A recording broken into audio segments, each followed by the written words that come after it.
할렐루야. 네. 네, 여러분 나움서를 마쳤습니다. 3장밖에 안 되지만 그래도 한 권이 딱 지나가니까 왠지 뿌듯하지 않으십니까? 네. 네, 이제 나움서는요 6년 후에나 여러분 만날 수 있어요. 2028년입니다. 2028년.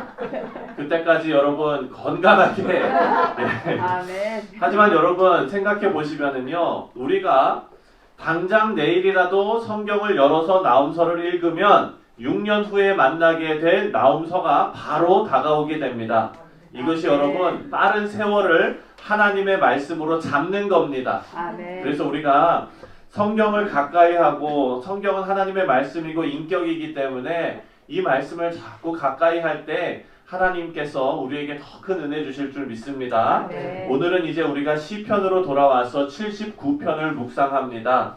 79편의 제일 위에 보면은 누구의 시라고 되어져 있냐면 아삽의 시라고 되어져 있습니다.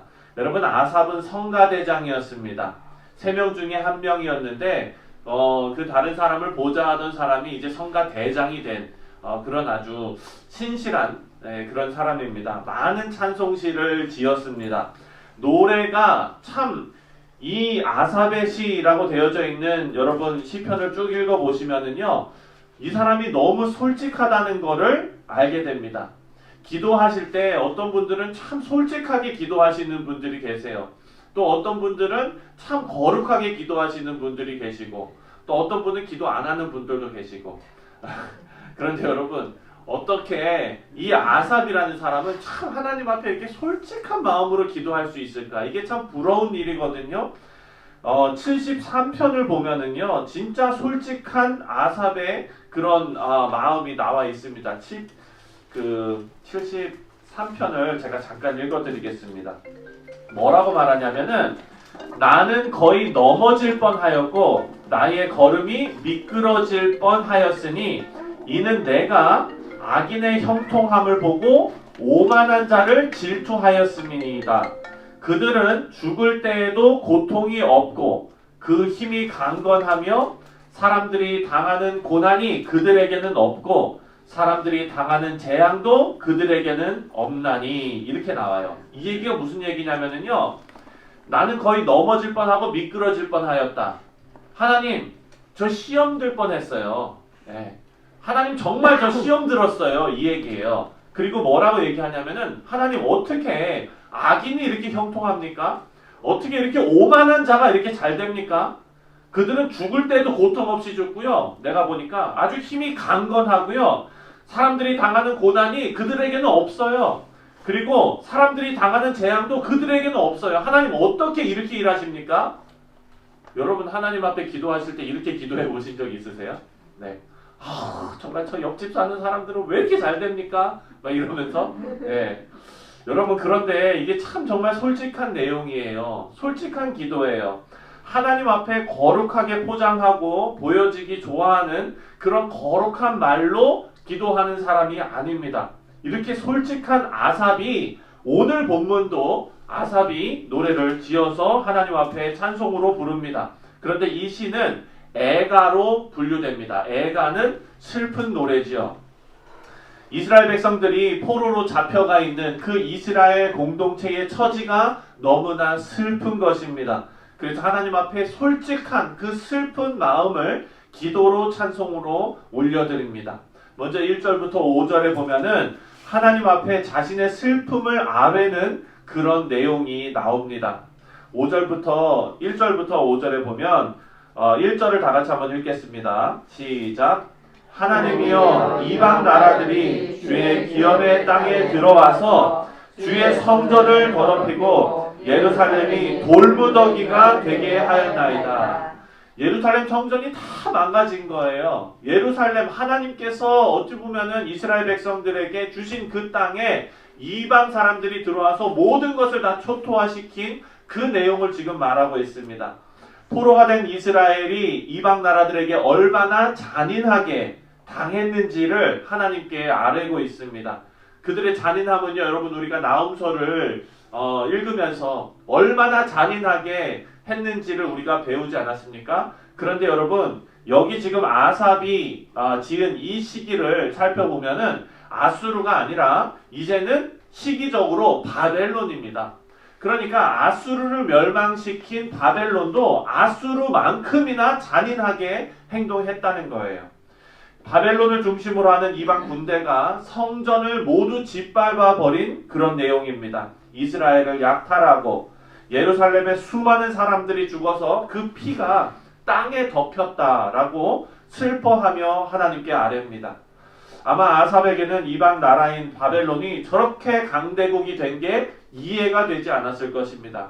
시편 73편에 악인의 형통을 그렇게 하나님 앞에 탄원했던 아삽이 어찌 저렇게 바벨론 저 극악무도한 사람들이 저렇게 강대국이 됩니까? 이렇게 생각하면서 시험 든 거예요. 하나님의 백성이 주변 나라들에게 조롱거리가 되는 것, 이 상황이 너무나 비참한 겁니다. 4절 말씀입니다. 4절을 함께 읽겠습니다. 시작. 우리는 우리 이웃에게 비방거리가 되며 우리를 애워싼 자에게 조소와 조롱거리가 되었나이다.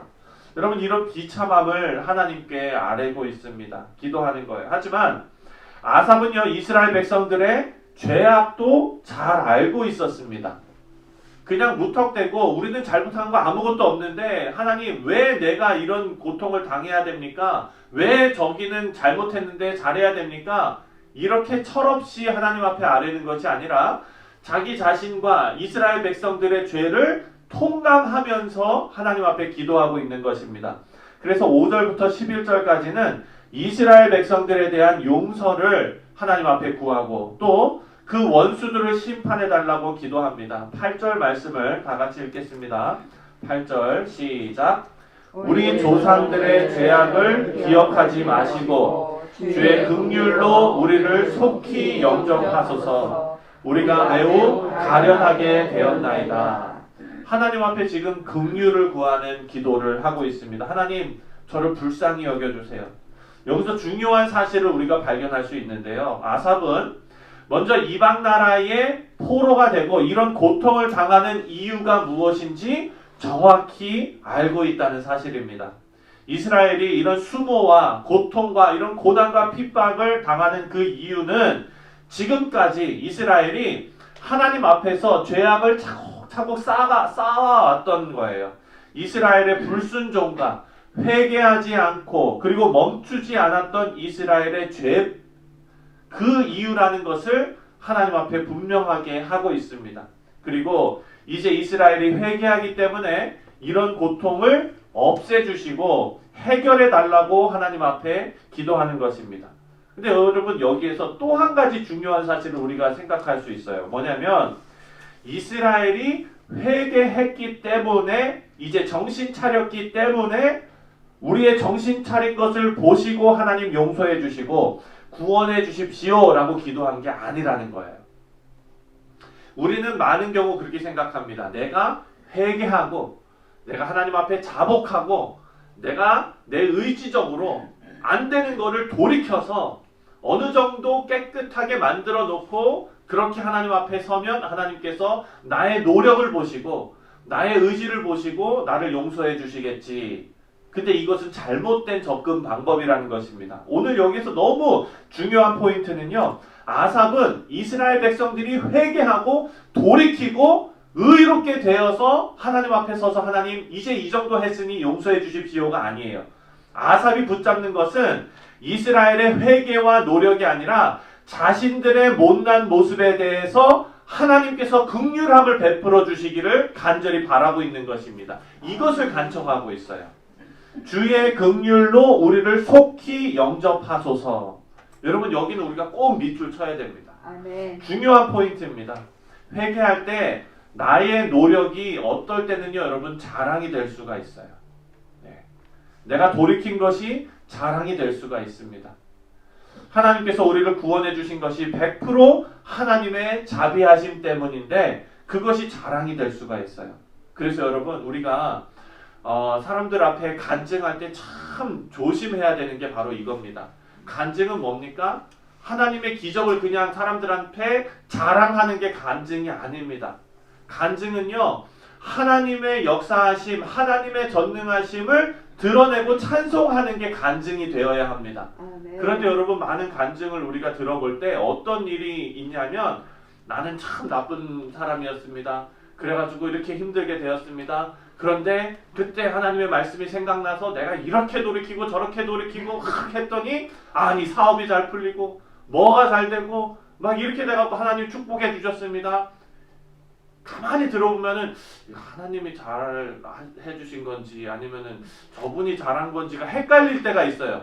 그렇게 하고 맨 마지막에는 이제 어떻게 합니까? 모든 게 하나님 은혜입니다. 한마디로 그냥 이렇게 모든 걸 포장하려고. 여러분, 그런데 이것은 지금 오늘 우리 본문 말씀에서 아삽이 하나님 앞에 찬송하고 있는 이 패턴 가운데서 우리가 분명하게 알아야 됩니다.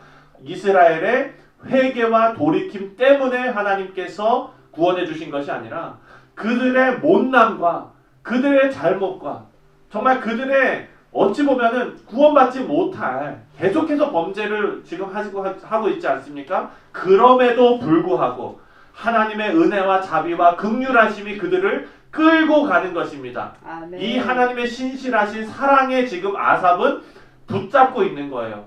그 심하게 표현해도 바지가랑이를 붙잡고 있는 거예요. 하나님의 사랑에, 긍휼하심에. 사랑하는 성도님들, 내가 구원받을 만큼 회개를 열심히 했기 때문이 아니라는 사실입니다. 하나님의 긍휼하심에 모든 것을 걸고 의지하는 겁니다. 13절 말씀을 함께 마지막으로 읽겠습니다. 13절 말씀 시작. 우리는 주의 백성이요 주의 목장의 양이니 우리는 영원히 주께 감사하며 주의 영예를 대대에 전하리이다. 말씀의 핵심입니다, 여러분. 우리는 뭐라요? 주의 백성이요 그리고 주의 목장의 양이니. 여러분, 이것만큼 중요한 게 어디 있습니까? 우리가 하나님의 백성이고 하나님의 목장의 양이래요. 그러면은 목자 대신 하나님께서 책임지십니다. 양들이 여러분 목자 말을 잘 들어가지고 먹이십니까? 아니에요. 네. 말을 안 들어도 때려갖고 데리고 와가지고 먹이는 거예요. 살리려고. 하나님께서 우리에게 그렇게 하십니다. 그러면 여러분, 우리가 해야 될 건 뭡니까? 바로 밑에 나오는 우리는 영원히 주께 감사하며, 다시 말해서 찬송하며 주의 영예를 대대에 전하리이다.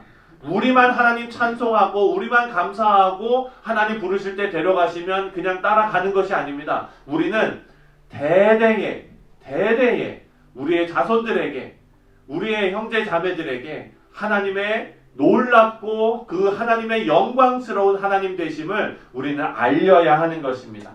사랑하는 성도님들, 우리의 노력은 지속될 수도 없고요, 완전하지도 못합니다. 하나님의 긍휼하심에 여러분의 인생을 묶어버리고 우리는 하나님의 사랑에 영원히 감사 찬송을 올리는 귀하고 복된 인생들 다 되시기를 주님의 이름으로 축원드립니다. 아멘.